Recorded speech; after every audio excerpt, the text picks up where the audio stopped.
It's now time for the triumphal entry. And what you need to know as we walk into this moment is that Jesus has come to seek and save the lost. One thing we also need to realize is what Jerusalem actually means for Jesus. You look at the history here of Jesus coming in Jerusalem, Jesus knows he is about to give up his life. The disciples, they don't truly get it just yet, but Jesus does. And one of the overriding principles of this whole thought getting into Palm Sunday is Jesus still shows up to suffer. What I love about him, and one of the many things I love about him, is he doesn't back away from the bigness of the moment. He walks through it. Let's check the passage. Triumphal entry, you get to Luke, and if you're following along at home, 19, verse 28.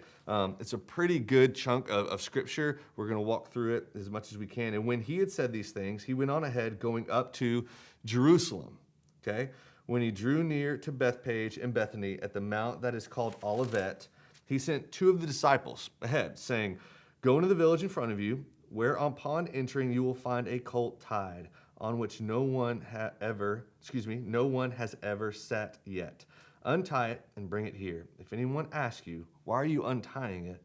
you shall say this, 'The Lord has need of it.'" He continues, "So when those who were sent away and found it, they found it just as he had told them. And as they were untying the colt, the owners of the colt said to them, 'Why are you untying the colt?' And they said, 'The Lord has need of it.' And they brought it to Jesus.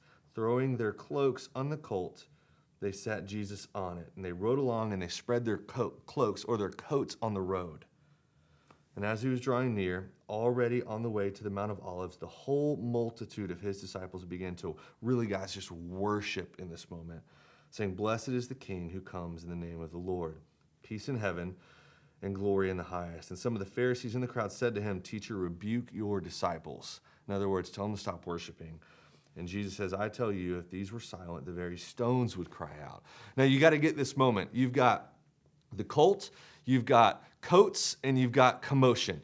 What is happening here is Jesus is coming into the city where everything for him is about to go completely bonkers. He gets it. Most of the others don't. But you've got this colt who he rides in on. You've got the coats. They place them down. In other words, the ground that he is moving forward on is holy.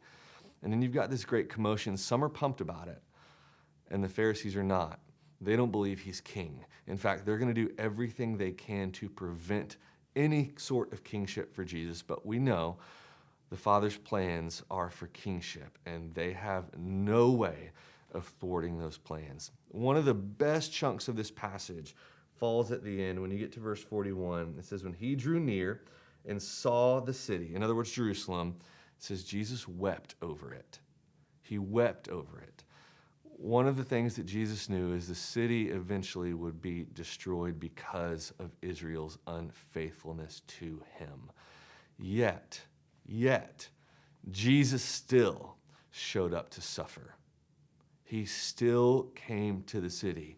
He could have backed away. He could have been unfaithful in this moment. But what we know about Jesus is that he is completely faithful to the Father's will.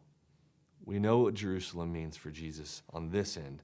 Jesus, being fully omniscient, knowing everything, he knew what Jerusalem meant for him then, and he still showed up.